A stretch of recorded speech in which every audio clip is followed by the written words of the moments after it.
Hello मेरे प्यारे साथियों, आज की इस वीडियो में हम लोग प्रश्नावली 5.1 का क्वेश्चन नंबर 1, 2 और 3 को यहाँ पे बनाने वाले हैं फुल एक्सप्लेनेशन के साथ। तो बने रहिएगा एंड तक और समझिएगा, अपना हिम्मत लगा के। चलिए हम लोग क्वेश्चन नंबर 1 से स्टार्ट करते हैं। ठीक, तो पहला नंबर क्वेश्चन में बोला गया है कि निम्नलिखित कथनों में से कौन से कथन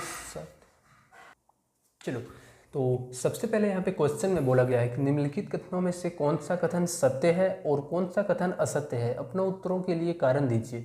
जो कथन सत्य है तो क्यों सत्य है और क्यों असत्य है, इसका रीजन भी बताना है। ठीक, तो चलिए पहला नंबर क्वेश्चन में बोला गया है कि एक बिंदु से होकर केवल एक ही रेखा खींची जा सकती है।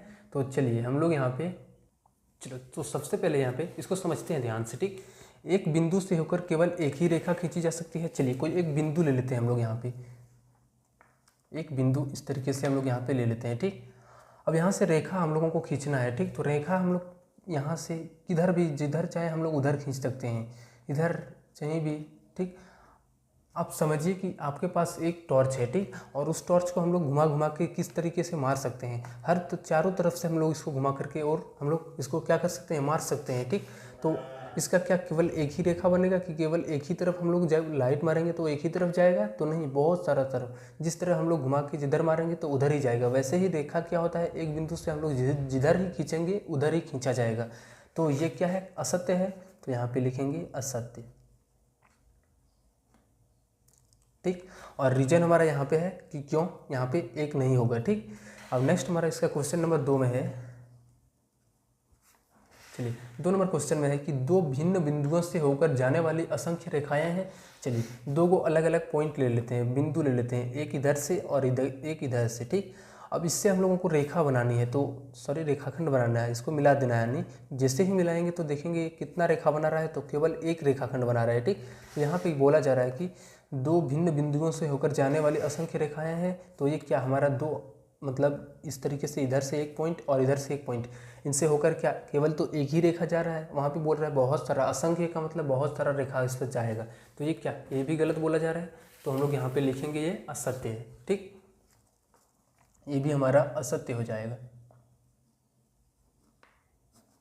अब हम लोग क्वेश्चन नंबर 3 पर आते हैं।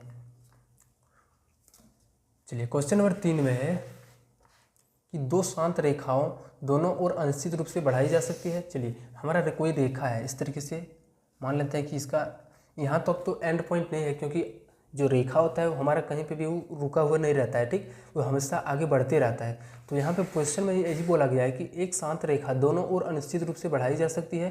तो ये जो हमारा रेखा है, इसको हम लोग इधर चाहे जहाँ तक ले जाएं उसको बढ़ा सकते हैं, और इधर भी हम लोग जहाँ जाएँ उसको ले जा सकते हैं। ठीक, रेखा में क्या होता है, जैसे हम लोग कोई रेखा, जैसे लाइट हो गया, ठीक, उसको हम लोग मारेंगे तो कोई भी उसका फिक्स नहीं रहता है कि लाइट वहीं तक पहुंचेगा, उसका अनंत दूरी तक होता है। ठीक, कहीं तक भी जा सकता है, उसको हम लोग फिक्स नहीं कर सकते हैं कि इतना दूरी तक ही जाएगा। तो वहाँ वैसे ही हमारा ए भी रेखा क्या होता है, कोई फिक्स नहीं होता है कि इधर यहीं तक गया होगा, इसके आगे भी जा सकता है, और इधर से सिर्फ यहीं तक गया होगा, ये भी कभी नहीं है। ठीक, इससे भी आगे जा सकता है। तो यहाँ पे क्या बोला जा रहा है कि अनिश्चित रूप से बढ़ाई जा सकती है, तो बिल्कुल ये सही बात बोला जा रहा है। तो ये सत्य हो जाएगा। ठीक, और रीजन हमारा यहाँ पे है, इसका फिगर है। क्वेश्चन नंबर 4 में है,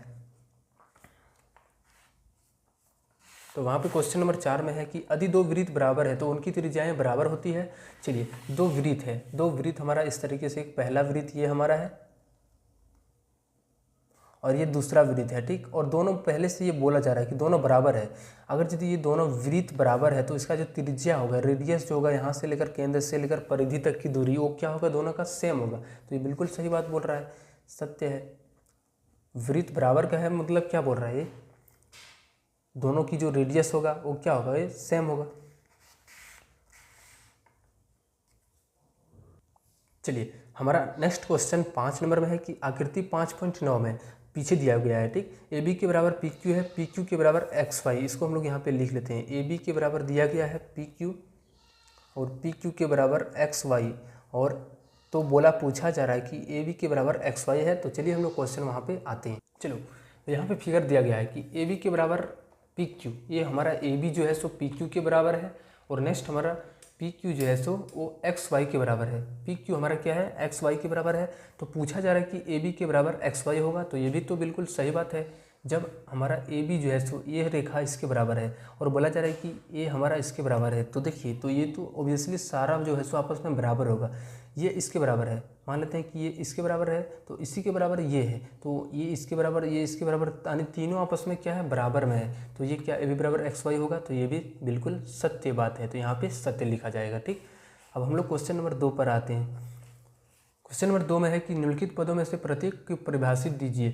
क्या इनके लिए कुछ ऐसे पद हैं जिन्हें परिभाषित करने की आवश्यकता है, वे क्या है, क्या आप इन्हें कैसे परिभाषित कर पाएंगे। चलिए, इन सब रेखाओं को हम लोगों को दर्शाना है, यानी परिभाषित करना है कि समांतर रेखाएं हम लोग किसको बोलेंगे। तो चलिए हम लोग इसको दर्शाते हैं। पहला हमारा है समांतर रेखा।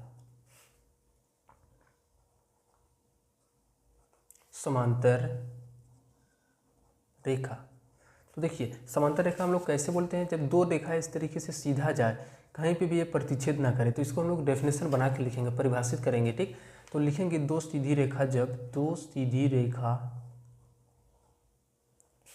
रेखा को इस प्रकार बढ़ाया जाए कि इस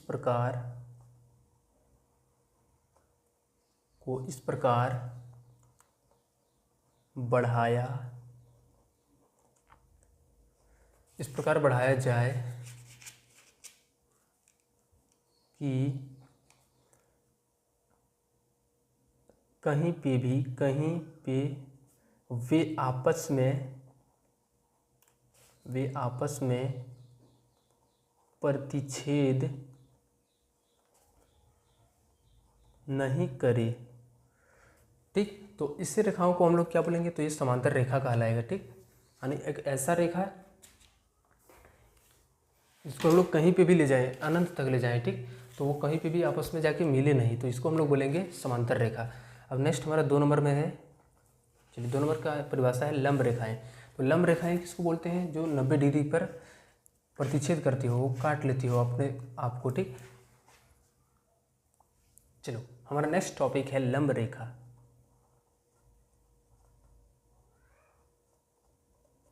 देखिए लंब रेखा हम लोग कैसे बोलते हैं, जब हमारा कोई एक ऐसा रेखा जा रहा है और उनसे हमारा कोई भी एक ऐसा रेखा है जो 90 डिग्री पर प्रतिच्छेद करे, इसको काट दे, तो उसको हम लोग बोलेंगे लंब रेखा। ठीक, एक ऐसा रेखा जो दूसरी रेखा को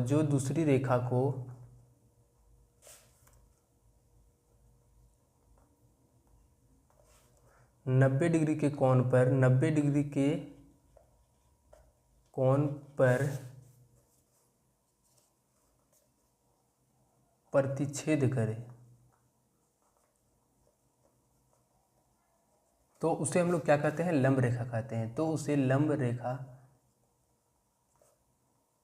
कहा जाता है। ठीक, अब चलिए हम लोग नेक्स्ट क्वेश्चन यहाँ पे इसका 3 नंबर पर आते हैं। क्वेश्चन नंबर 3 में है कि रेखाखंड। तो रेखाखंड क्या होता है, जो दो भिन्न बिंदु से मिलकर बना होता है, दो भिन्न बिंदुओं से मिलकर बना हुआ रेखा, भिन्न बिंदु से मिलकर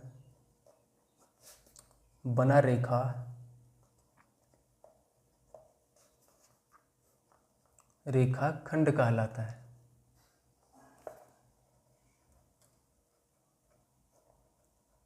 ठीक, अब क्वेश्चन नंबर इसका 4 नंबर पर आते हैं।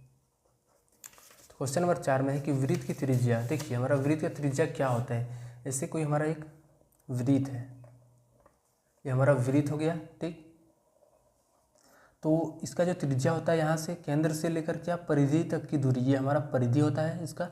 तो यहाँ से केंद्र से लेकर जो परिधि तक की दूरी होती है, उसी को हम लोग त्रिज्या बोलते हैं। केंद्र से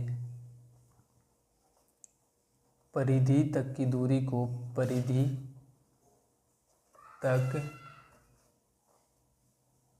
की दूरी को त्रिज्या कहा जाता है।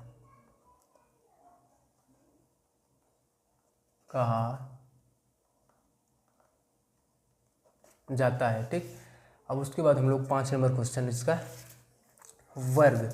तो वर्ग क्या होता है कि वर्ग हमारा क्या होता है, उसको प्रत्येक कोण समकोण होता है, जिसका जिस चतुर्भुज का लिखिएगा, ठीक, जिस चतुर्भुज का प्रत्येक कोण समकोण होता है, ठीक, समकोण तथा आपस में भुजाएं क्या बराबर होते हैं, आपस में भुजा बराबर होते हैं तो उसे आयत कहा जाता है, ठीक। चलिए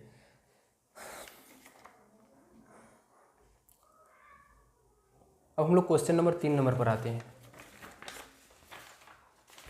तो यहाँ पे क्वेश्चन नंबर 3 में है कि नीचे दी गई हुई अभिधारणाओं पर विचार कीजिए। ये हमारा दिया गया है 3 नंबर का पहला नंबर का क्वेश्चन, ठीक, कि दो भिन्न बिंदुएं ए और बी के लिए एक तीसरा बिंदु सी ऐसा विद्यमान है जो ए और बी के बीच स्थित है। तो इसके ऊपर विचार करना है। जिससे हमारा कोई भी एक रेखा है इस तरीके से, ये हमारा ए हो गया और ये बी, तो इसके बीचों बीच यहाँ पे सी रखा गया है। तो यहाँ पे बोला जा रहा है कि ए और बी के बीच स्थित है। तो ये क्या, ये जो सी है इसके बीच में भी स्थित हो सकता है या फिर इधर भी स्थित हो सकता है। जैसे हम एक और रेखा लें, यहाँ से लेकर के यहाँ तक ए बी यहीं पे ले लें और सी, तो ये भी क्या, तीनों हमारा एक ही रेखा में है लेकिन अलग अलग है। इस जगह पे हमारा सी जो था यहाँ पे, तो यहाँ पे बीच में था, और इस जगह सी हमारा यहाँ पे दूर यानी बीच से दूरी पर है। तो ये दोनों रेखाएं, दोनों ये विचार यहाँ पे संभव हो सकता है। तो हम लोग इसके लिए लिखेंगे सी बीच में भी हो सकता है, बीच में भी हो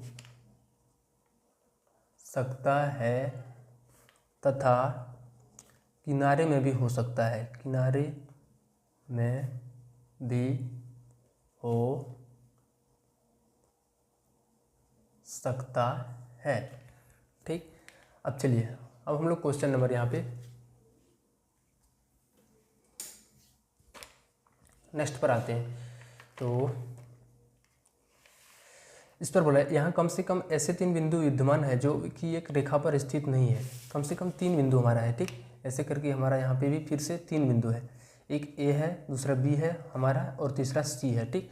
तो ये हमारा क्या है, तीनों एक रेखा पर स्थित नहीं है। यानी एक ए बी सी जो हमारा है, एक कभी हम लोग एक रेखा पर भी स्थित कर सकते हैं और इसको एक रेखा में नहीं स्थित कर सकते हैं। जैसे यहाँ कम से कम ऐसे 3 बिंदु विद्यमान है वे एक रेखा पर स्थित नहीं है। तो ये हो भी सकता है एक रेखा पर और नहीं भी हो सकता है, और नहीं ये होना ही चाहिए, ठीक। जब रेखा जब बोला जा रहा है कि यहाँ पे कम से वे एक रेखा पर स्थित, और अलग अलग हम लोग यहाँ पे लिख सकते हैं, ए अलग है और बी हमारा इस तरीके से अलग है, सी हमारा अलग है। तो ये क्या हमारा रेखा बनाएगा, तो ये बिल्कुल भी रेखा नहीं बनाएगा, तीनों मिलके हमारा नहीं बनेगा, ठीक। या तो दो को मिलाना पड़ेगा या तो इधर से। तो इसके लिए हम लोग थोड़ा सा यहाँ पे आंसर लिखेंगे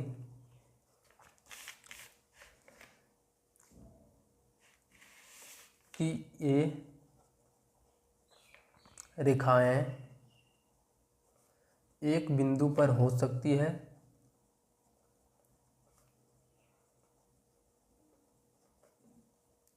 परंतु 3 बिंदु जो है सो बिंदु अलग अलग होने पर कोई रेखा नहीं बनाएगा, ठीक। कोई भी रेखा नहीं बनाएगा, ये कभी रेखा बनाएगा तो नहीं बनाएगा, ठीक। चलिए मिलते हैं हम लोग नेक्स्ट वीडियो में। तब तक के लिए चैनल को सब्सक्राइब नहीं किए हो तो चैनल को सब्सक्राइब कर लेना, दोस्तों को भी शेयर करना।